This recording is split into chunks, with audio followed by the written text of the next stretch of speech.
In preventing that incident ಹೇಳಿದ್ದಾರೆ. ಎಷ್ಟು ಗಂಟೆಗೆ ಡೆತ್ ಆಯಿತು, ಎಷ್ಟು ಗಂಟೆಗೆ ಮೊದಲನೇ 5 ನಿಮಿಷ, ಎಷ್ಟು ಗಂಟೆಗೆ ನ್ಯೂಸ್ ಬಂತು, ಇಲ್ಲಿ ಎಷ್ಟು ಗಂಟೆಗೆ ಕಾರ್ಯಕ್ರಮ ಮಾಡಿದ್ರು, ಇಲ್ಲಿ ಎಷ್ಟು ಗಂಟೆಗೆ ಕಾರ್ಯಕ್ರಮ ಶುರು ಆಯಿತು, ಇದೆಲ್ಲ ಆದ್ಮೇಲೂ ಕೂಡ ಅಲ್ಲ ಸ್ವಾಮಿ, ಉಪಮುಖ್ಯಮಂತ್ರಿ ಕಾನ್ಸ್ಟಿಟ್ಯೂಷನ್ ಉಪಮುಖ್ಯಮಂತ್ರಿ ಅಂತ ಇಲ್ಲ, ಉಪಮುಖ್ಯಮಂತ್ರಿನೂ ಇಲ್ಲ, ಉಪ ಪ್ರಧಾನಮಂತ್ರಿನೂ ಇಲ್ಲ. ಅದೇ ಒಂದು ಪೋಸ್ಟ್ ಕೊಟ್ಟಿದ್ವಿ. ಒಬ್ರು ಉಪಮುಖ್ಯಮಂತ್ರಿ ನ್ಯಾಷನಲ್ ಫ್ಲಾಗ್ ಹಿಡಿದ್ರೆ ನನಗೆ ಖುಷಿ ಕೊಡುತ್ತೆ.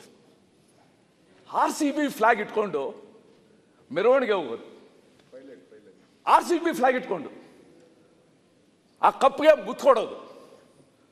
What message he wanted to send? What message he wanted to send? ಇದರಿಂದ ಸಾಮಾನ್ಯ ವ್ಯಕ್ತಿಗೆ ಏನು ಹೋಗುತ್ತೆ ಮೆಸೇಜ್ ಇದು? ಸೊ ನನಗನ್ಸುತ್ತೆ ಸರ್ಕಾರ ಈ ಟ್ರಾಜಿಡಿಗೆ ಇವಾಗ ಯಾರು ಸೂಸೈಡ್ ಮಾಡ್ಕೊಂಡ್ರೆ ಅಬೆಟ್ಮೆಂಟ್ ಅಂತ ಒಂದು ಪದ ಇದೆ. ಯಾರು ಸೂಸೈಡ್ಗೆ ಪ್ರಚೋದನೆ ಕೊಟ್ಟರು, ಕಾರಣ ಕೊಟ್ಟರು ಅಂತ, this government is a abettor in this tragedy. 11 ಜನ ಸಾವುನಲ್ಲಿ ಈ ಸರ್ಕಾರ ಅಕಂಪ್ಲಿಸು, ಈ ಸರ್ಕಾರ ಅಬೆಟಾರ್. ಇದು ಎಲ್ಲ ಹೇಳಿದ್ದಾರೆ ಡೀಟೇಲ್ಸ್. 11 ಜನ ಯಾರು, 22 ಜನ ಗಾಯಗೊಂಡವ್ರು ಯಾರು, ಎಲ್ಲನೂ ಕೂಡ ಹೇಳಿದ್ದಾರೆ. ಸರ್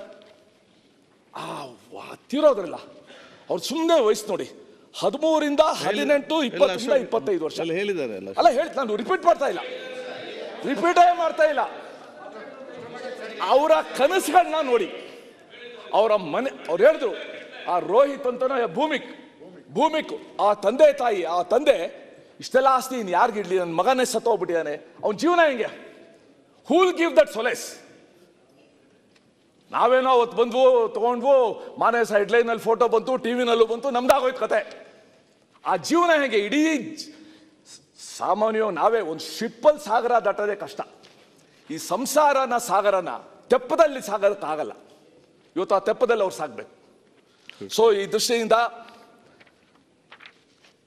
ಇತ್ತೀಚೆಗೆ ಮೊನ್ನೆ ಅಧ್ಯಕ್ಷರೇ ಜಪಾನ್ ದೇಶದ ಒಂದು ಉದಾಹರಣೆ ಓದಿದೆ. ಜಪಾನ್ ದೇಶದ ಒಬ್ಬ ಮಿನಿಸ್ಟ್ರು, ಇದನ್ನ ಗೃಹ ಸಚಿವರು, ಮುಖ್ಯಮಂತ್ರಿಗಳು, ಉಪಮುಖ್ಯಮಂತ್ರಿ ನೋಡಬೇಕು. ಜಪಾನ್ನಲ್ಲಿ ಒಬ್ಬರು ಅಗ್ರಿಕಲ್ಚರ್ ಮಿನಿಸ್ಟರ್ ಇದ್ದರು, ಟಕು ಎಟೋ ಅಂತ ಅವ್ರ ಹೆಸರು. ಎಷ್ಟು ಕ್ಯಾಶುಯಲ್ ಆಗಿ ಮಾತಾಡಿದ್ರೆ,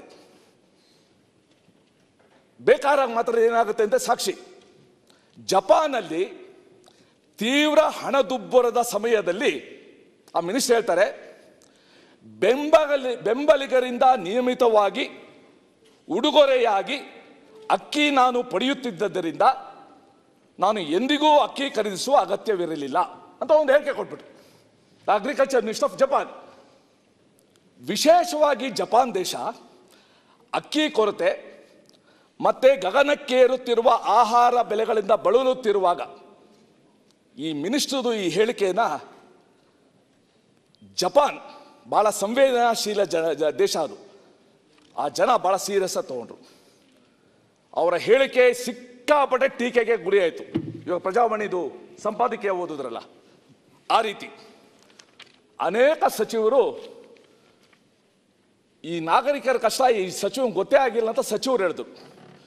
ಕೊನೆಗೆ ಆ ಸಚಿವ ತನ್ನ ಹೇಳಿಕೆಗೆ ನಾನು ಬಹಳ ಇನ್ಸೆನ್ಸಿಟಿವ್ ಸೆಂಟೆನ್ಸ್ ಕೊಟ್ಟಿದ್ದೀನಿ, ಜಪಾನ್ ನಾಗರಿಕರಿಗೆ ಅವಮಾನ ಆಗುವ ಅನ್ಯಾಯವಾಗಿ ಕೊಟ್ಟಿದ್ದೀನಿ ಅಂದ್ಬಿಟ್ಟು ಬೇಷರ ಕ್ಷಮಾಪಣೆ ಕೇಳಿ ರಾಜೀನಾಮೆ ಕೊಟ್ಟರು.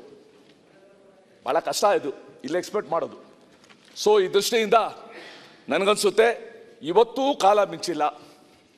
ನೀವು RCB ಮೇಲೆ, ಚಿನ್ನಸ್ವಾಮಿ ಸ್ಟೇಡಿಯಂ ಮೇಲೆ, ಪೊಲೀಸ್ ಅವ್ರ ಮೇಲೆ ಇವೆಲ್ಲ ಹಾಕೋದ್ರ ಬದಲು ಅಮೇರಿಕನ್ ಪ್ರೆಸಿಡೆಂಟ್ ಟೇಬಲ್ ಮೇಲೆ ಒಂದು ಬೋರ್ಡ್ ಇದೆಯಂತೆ, ದ ಬಕ್ ಸ್ಟಾಪ್ಸ್ ಹಿಯರ್ ಅಂತ. The buck stops here, I am responsible. ಇದ್ರ ಮುಂದೆ ನಾನು ಯಾರಿಗೂ ಕೂಡ ರೆಸ್ಪಾನ್ಸಿಬಿಲಿಟಿ ಶಿಫ್ಟ್ ಮಾಡೋದಿಲ್ಲ ಅಂತ. So the buck stops at the chief minister's table, but it's a shared, ಇದು deputy chief minister's table, as a responsible person home minister's table. ಇವ್ರು ಮೂವರು ಕೂಡ ಈ ರಾಜ್ಯದ ಬೇಷರತ್ ಕ್ಷಮೆನ ಕೇಳ್ಕೊಳ್ಬೇಕು. ಇನ್ನೊಂದ್ಸಲ ಈ ರೀತಿ ಮಾಡಕ್ ಬಿಡೋದಿಲ್ಲ, ನಮಗೂ ಕೂಡ ಸಂಕಟ ಆಗಿದೆ ಅಂತ ಹೇಳ್ಬೇಕು. ಸುಮ್ಮನೆ ಗೂಬೆ ಕೂಡ್ಸೋದು, ತಪ್ಪಿಸ್ಕೊಳ್ಳೋದು ಇದು ಬಿಟ್ಬಿಟ್ಟು ನಿಜವಾದ ಮಾನವೀಯತೆ ತೋರ್ಸಕ್ಕೆ ಇದೊಂದು ಅವಕಾಶ, ಆ ಕಾರ್ಯ ಮಾಡ್ಲಿಕ್ಕೆ ನಾನು ಕೇಳ್ಕೊಳ್ತೀನಿ. ಓಕೆ.